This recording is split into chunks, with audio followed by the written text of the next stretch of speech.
Let us pray. Heavenly Father, we thank you so much for your loving kindness. We thank you so much, Lord, for your kindness, Panginoon, for your love, for your mercy sa amin pong lahat. At sa gawing ito, Panginoon, once again, O God, kami po ay lumalapit, inilalapit namin ang aming pong mga buhay, O Lord, even, Panginoon, ang inyong pong mga salita, na amin pong isa-isahin sa gabing ito. Nawa, Lord, your word may fill the heart and mind, each and every one, Panginoon. May the purposes of your word do things, Panginoon, sa bawat buhay po namin. Magkaroon, Ama, ng kalakasan ng bawat isa, magkaroon ng pagbabago, spiritual restoration, spiritual strength, Panginoon, at makita ka namin, Panginoon, sa inyo pong mga salita. At ang mga puso namin, isipan namin, Panginoon, ay magpupuri sa iyo lamang, O God. We entrust everything to you tonight, in Jesus' name. Amen. Tayo po ay magpapatuloy, mga kapatid, sa... Pwede ko po ba ilagay muna dito? Sa atin pong pag-aaral sa salita po ng Lord. Nandito po tayo sa chapter 12 ng Matthew. At natapos natin, di ba? Nakita natin last time, ipinakita sa atin ng salita po ng Lord sa pamamagitan po ng ating kapatid, the character of Jesus. Nakita natin last time ang mga bagay na ito. And He is the chosen servant ng ating pong Ama. Noong panahon niya, dito po sa lupa. And Jesus healed also. Diba? Nagpagaling siya ng mga tao na sumusunod po sa Kanya. And Jesus' character was so humble. Mga kapatid, nakita natin yung humbleness ng Lord, that He was always submitted to the authority of the Father, not tolerating the sin. Not in His humbleness, He is not tolerating the sin, but address the sin in His meekness and His humbleness. At si Jesus, mga kapatid, was so full of mercy also. We saw this last time, mga kapatid, na punong-puno siya ng mercy, na sabi niya sa kanyang mga salita na natin kung napag-aralan, na hindi niya babaliin ang tambong marupok, hindi rin niya papatayin ang ilawang umaandap hanggang katarong ay hindi nagtatagumpay ng ganap. So nakita natin, mga kapatid, yung mga bagay na ito, that Jesus always open for restoration. Always open, mga kapatid, sa mga bagay po na ito.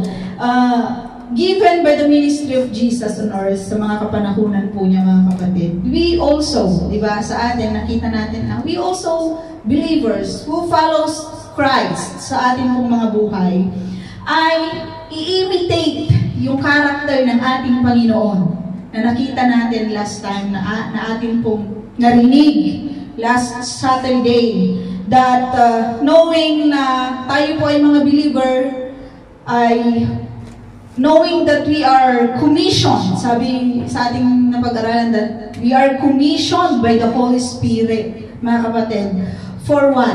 To what? To share the gospel. To share the gospel. At sa gabing ito, mga kapatid,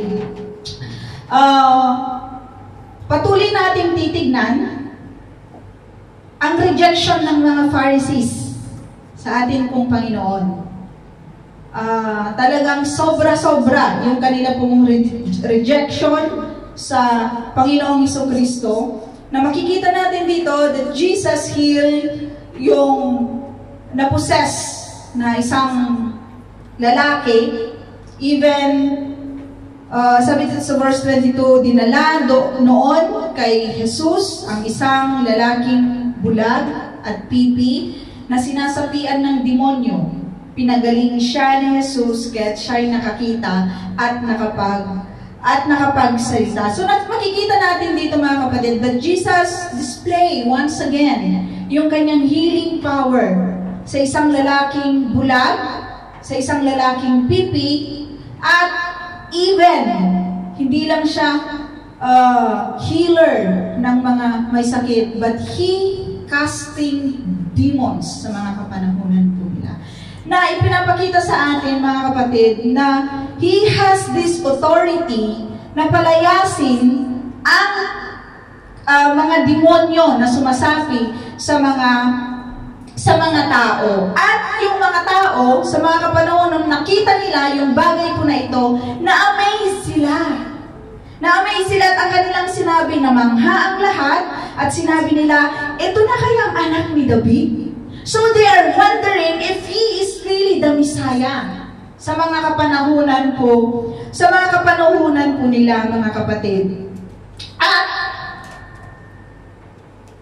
makikita natin na yung pangyayaring iyon, mga kapatid, na nagpagaling ang Panginoong Jesus, pinagaling niya, nagpagaling siya, kinast niya yung mga demon na demon possessed, mga kapatid, no one can do it.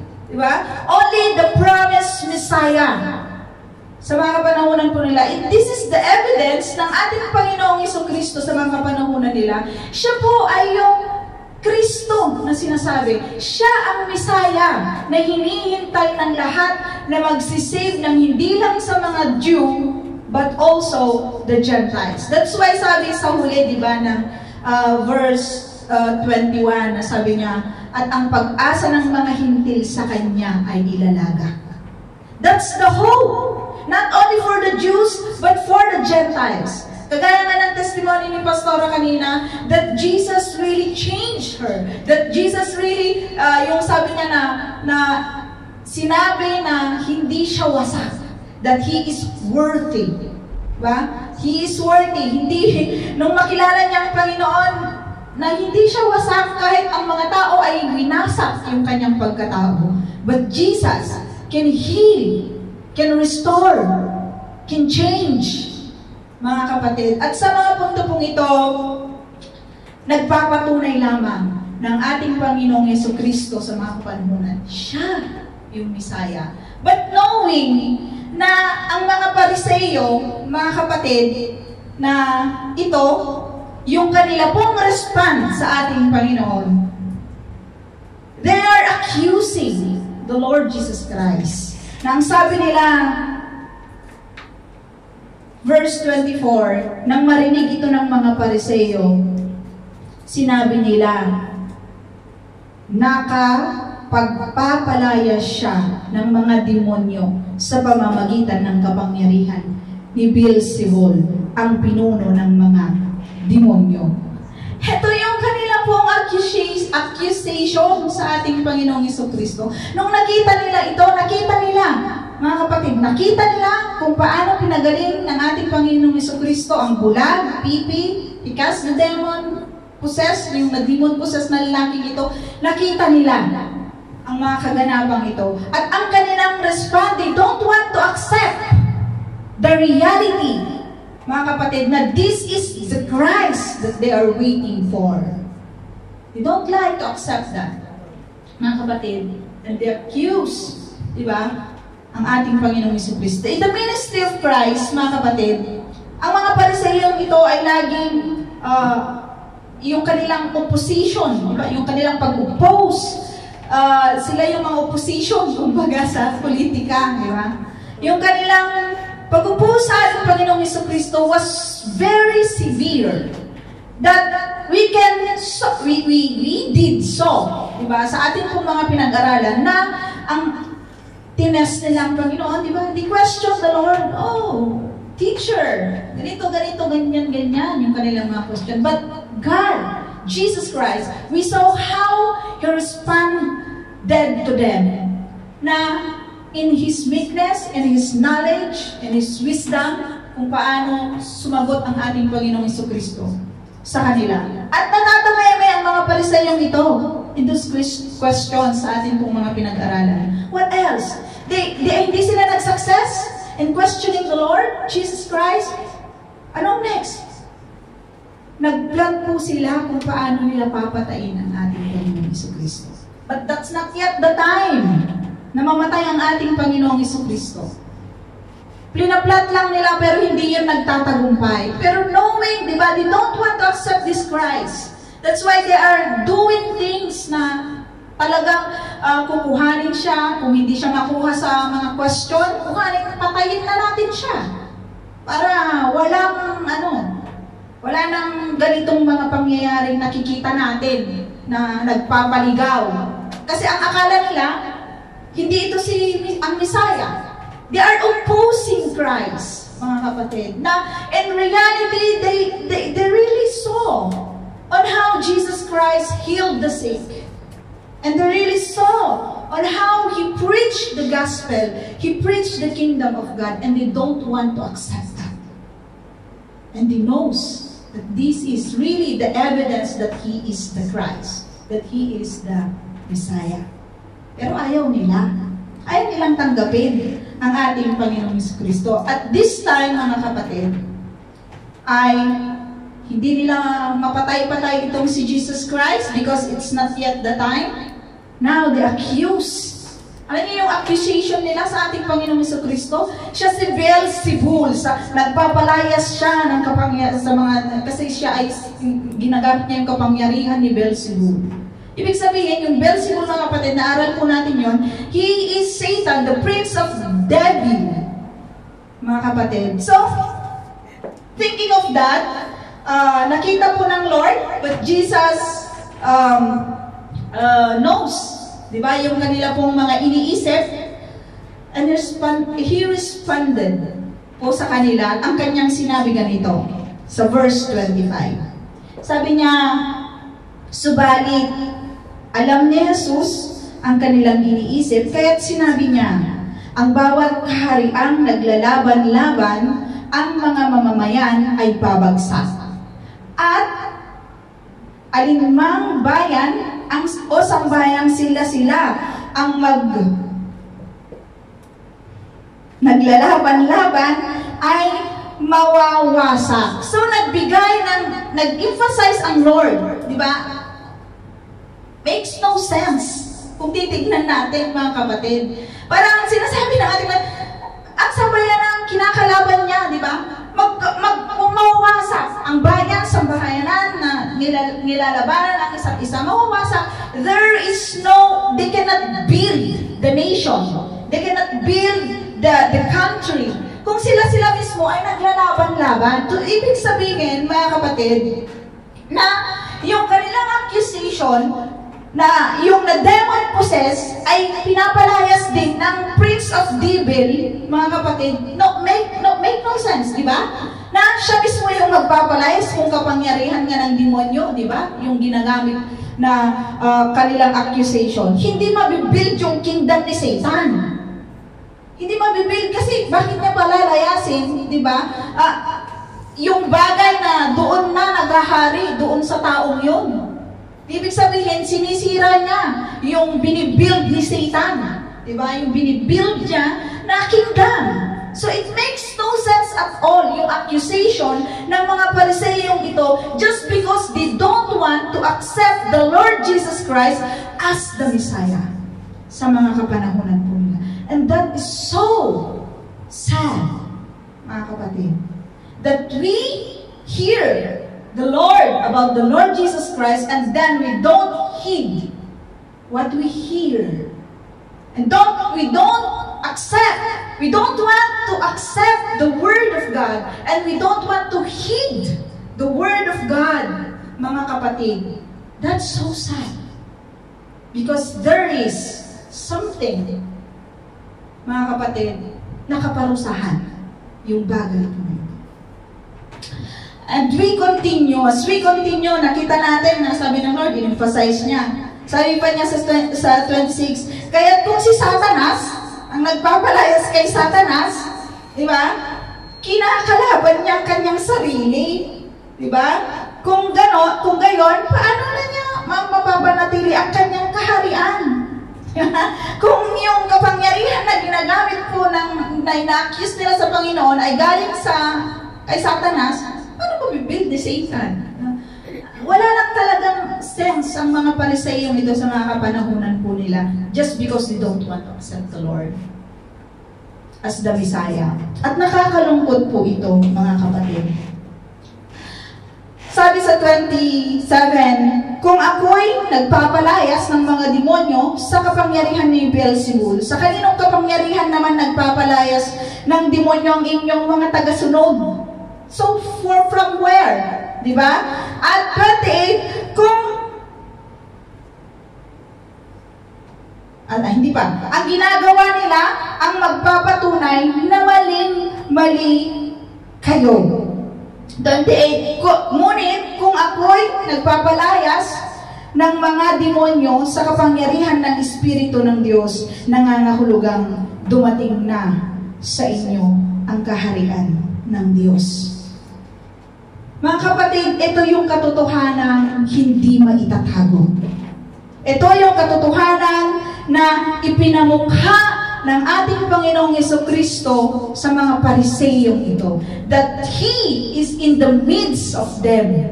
That the King is in the midst of them.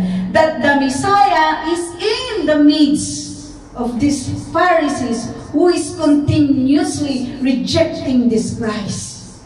At nakakalungkot yun, mga kapatid.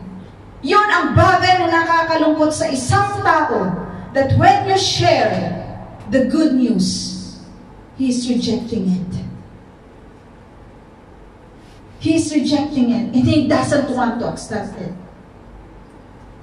At napakasakit sa mga kapanahunan po nila na ang mga Pariseo pong ito ay hindi gusto tanggapin, hindi gustong tanggapin ang ating Panginoong Jesucristo. Even this soul, diba? Sa kanilang mismong mga mata, tenga, physically, the King is in the midst of them, but they are rejecting the Lord Jesus Christ. At nakita natin na ipinamukha ng Lord sa kanilang bagay na ito na maling-mali, diba? Maling-mali kayo. Maling-mali kayo. Lantaran yung pagsasabi ng Lord na maling-mali kayo, but they still, di ba? Still lang talaga na hindi po sila sumunod sa Panginoon. At once again, the Lord demonstrate yung kanya pong abilidad na makapagpalayas ng demonyo sa isang tao. Na kayang-kaya niyang i-bind si Satan. Walang sino mang may kapangyarihan sa kapanahunan nila, sa kapanahunan natin ngayon, at sa darating, mga kapatid. Only Christ can bind Satan. Kaya nga, di ba, sa Isaiah 53, yun talaga di ba? Kung talagang ang mga Pariseyong ito ay bukal yung kanilang loob. Yung talagang totoo, yung kanilang paghihintay sa Panginoon. They will gonna see this Messiah. As Isaiah is telling them. Kung talagang nag-aaral sila, di ba, nag-aaral sa kautusan, sabi sa Bible mga nagtuturo sa kautusan. Why? They are always questioning the ministry of Christ sa mga kapanahonan po nila. Why they are always rejecting this Messiah na nasa kalagitnaan na po. Nasa kalagitnaan na po nila. Kaya nga sabi ng Lord sa kanila, ang hindi panig sa akin, sabi niya, hindi mapapasok ang bahay ng isang taong malakas kung hindi muna siya gagapusin. Kung nakagapos na siya, saka pa lamang malolooban ang bahay niya. You cannot enter. Diba? Kung malakas yung tao na yon, you cannot enter. Hanggang kung gusto mong nakawan, diba? Yung isang tao, gapusin mo na malakas. Kasi you cannot do that. At alam niyo, mga kapatid, sa ating mga mananampalataya, ikaw, ako, huwag nating sasabihin na we can overcome. Kayang-kaya ko uupo lang naman ako sa party ng mga unbeliever. Makikisama lang ako sa mga tao na hindi kumikilala sa Diyos. But I know Christ. But I follow the Lord Jesus Christ. Mga kapatid, you cannot be able to overcome that because the force of Satan is there. The force of Satan is there. Huwag tayong manangan sa ating sinasabi na kalakasan na pansarili lamang. Manangan tayo sa kapangyarihan po ng Panginoon. And to overcome that, mga kapatid, umiwas tayo. Mahina ang laman na ito, mga kapatid.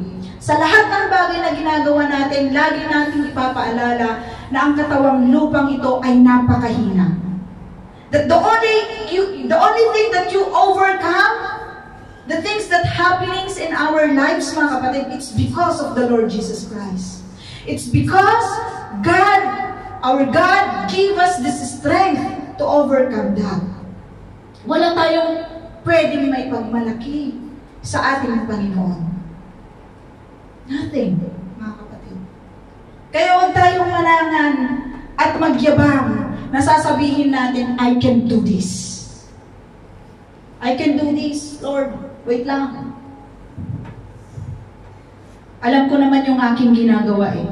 I am not a kid anymore.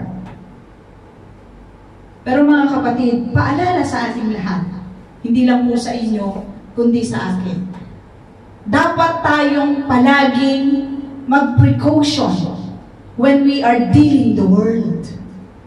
Because it's so hard to deal this world. Because we are not from this world.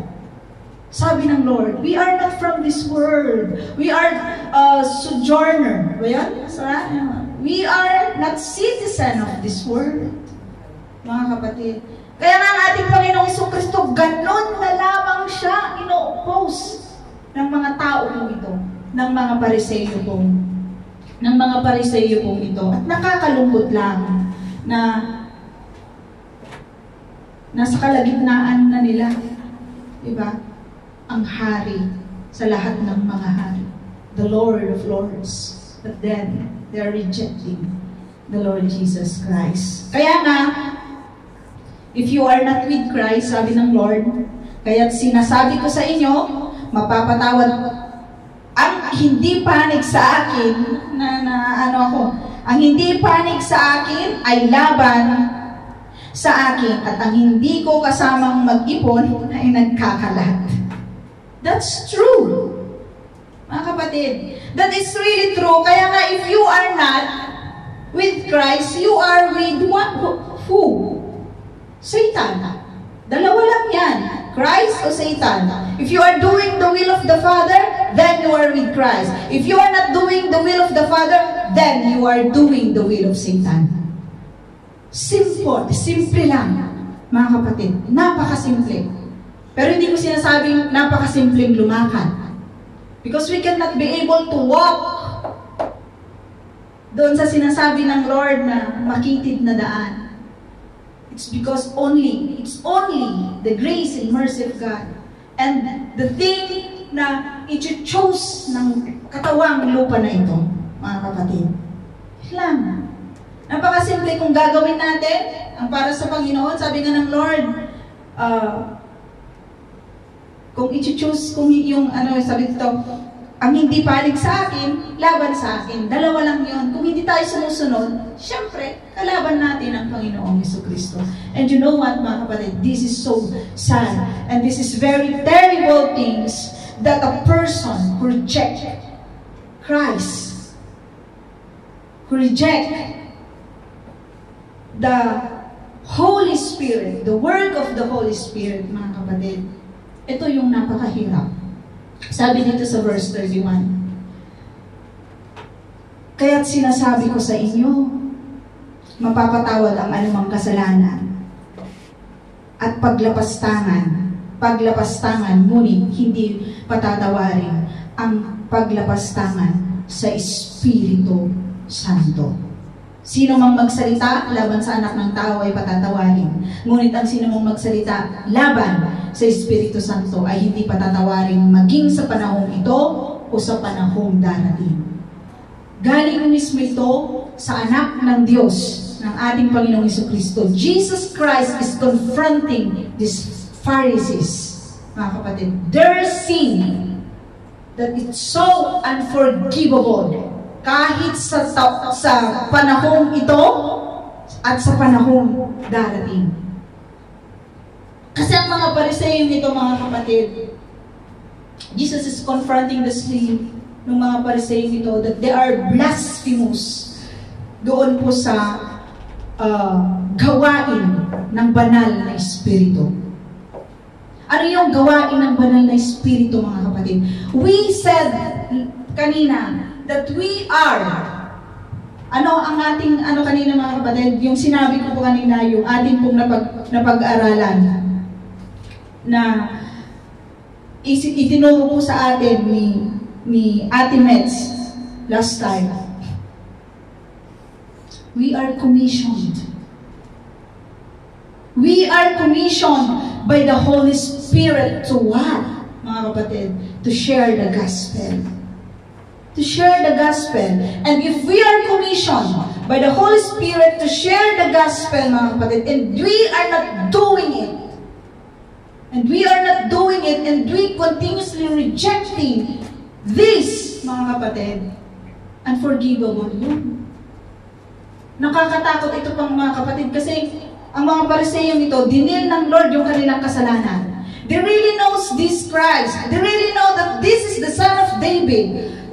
Yung lahat ng ebidensya na ginagawa po, na ipinapakita po ng ating Panginoong Jesucristo, and then when He died on the cross and rose again, that's truly the evidence that He is the Christ. But by then, mga kapatid, they continuously rejecting the Lord Jesus Christ. Continuously rejecting yung gawain ng banal na Espiritu. And that is unforgivable. Maging sa kapanahunan ito at sa kapanahunan darating. Si Paul, pinatawad po siya ng Panginoon. Even, yung tawag dito? Ano tawag dito? Yung inaapi niya yung he persecuted. Paul persecuted Stephen. He is all present sa mga kapanahunan po na yun. Because he is ignorant, mga kapatid, sa salita po ng Panginoon. Hindi ko sinasabi, mga kapatid, na nakita natin yung character ng Lord, na hindi natin na Lord, ay unforgivable. The blood of Christ, mga kapatid, wash all our sins. Wash all our sins. He forgive us. When we accept the Lord Jesus Christ, He forgive you and me and give a new life, cloth a new life. Mga kapatid, God also, we saw that Jesus can restore. The restoration. David, nakita natin on how He restored David, mga kapatid. Pero yung babaliwalain natin, yung trabaho po ng banal na Espiritu. Sino ang naniniwala dito, mga kapatid, na ang banal na Espiritu ay nasa sa inyo? Amen. When we accept the Lord Jesus Christ, mga kapatid, the Holy Spirit residing already sa atin. Sa atin. Kaya, mga kapatid, if we reject the Holy Spirit sa atin pong mga buhay, that's unforgivable. Mga kapatid, God can restore. God can restore us. Pero yung hindi pwedeng i-restore ng Panginoon, mga kapatid, yung i-blaspheme natin ang banal at gawain ng banal na Espiritu. There's no restoration at all. At yun ang nakakalungkot, mga kapatid. Kaya nga, you are so blessed. You are so blessed that you are hearing this word, mga kapatid. We are hearing the word of God. The Holy Spirit is residing in us. The Holy Spirit commissioned us to share the gospel. And also, mga kapatid, huwag natin kalilimutan ang ginawa ng ating Panginoong Jesucristo sa atin. Namatay siya para sa iyo at para sa akin. He forgive you. The Father forgive us because of the blood of the Lord Jesus Christ, mga kapatid. Napakaganda lang basahin natin yung Isaiah 53, mga kapatid. At mag-iiwan po ako, mga kapatid, ng isang mensahe na galing po sa salita po ng Lord. Na nawa magbibigay sa atin ng kalakasan, magbibigay sa atin ng pangunawa kung ano ang dapat gawin ng isang mananampalataya.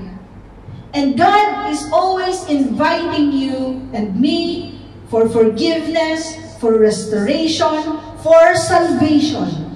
If you didn't accept the Lord Jesus Christ truly in your lives, mga kapatid, He is always open for salvation. Ang kailangan lang gawin, mga kapatid, lumapit ka sa Panginoon. Tanggapin mo ang Panginoong Jesucristo sa iyong buhay. Yun lang ang gagawin mo. Walang bayad. Walang bayad ang pagtanggap sa ating Panginoong Jesucristo.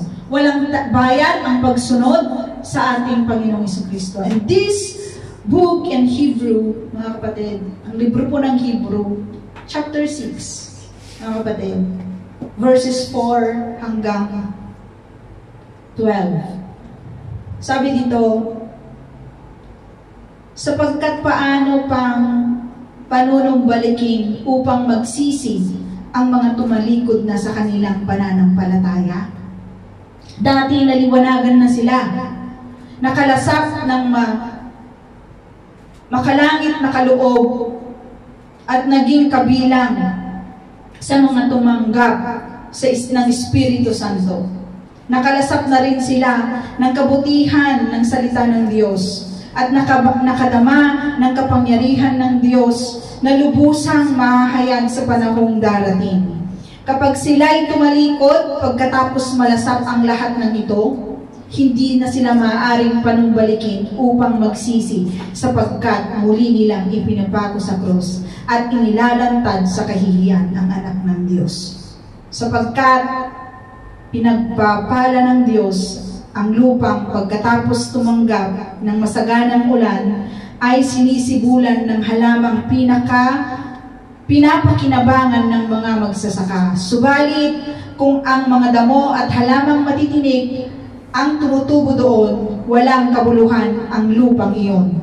At nanganganib pang sumpain ng Diyos at tupukin sa apoy.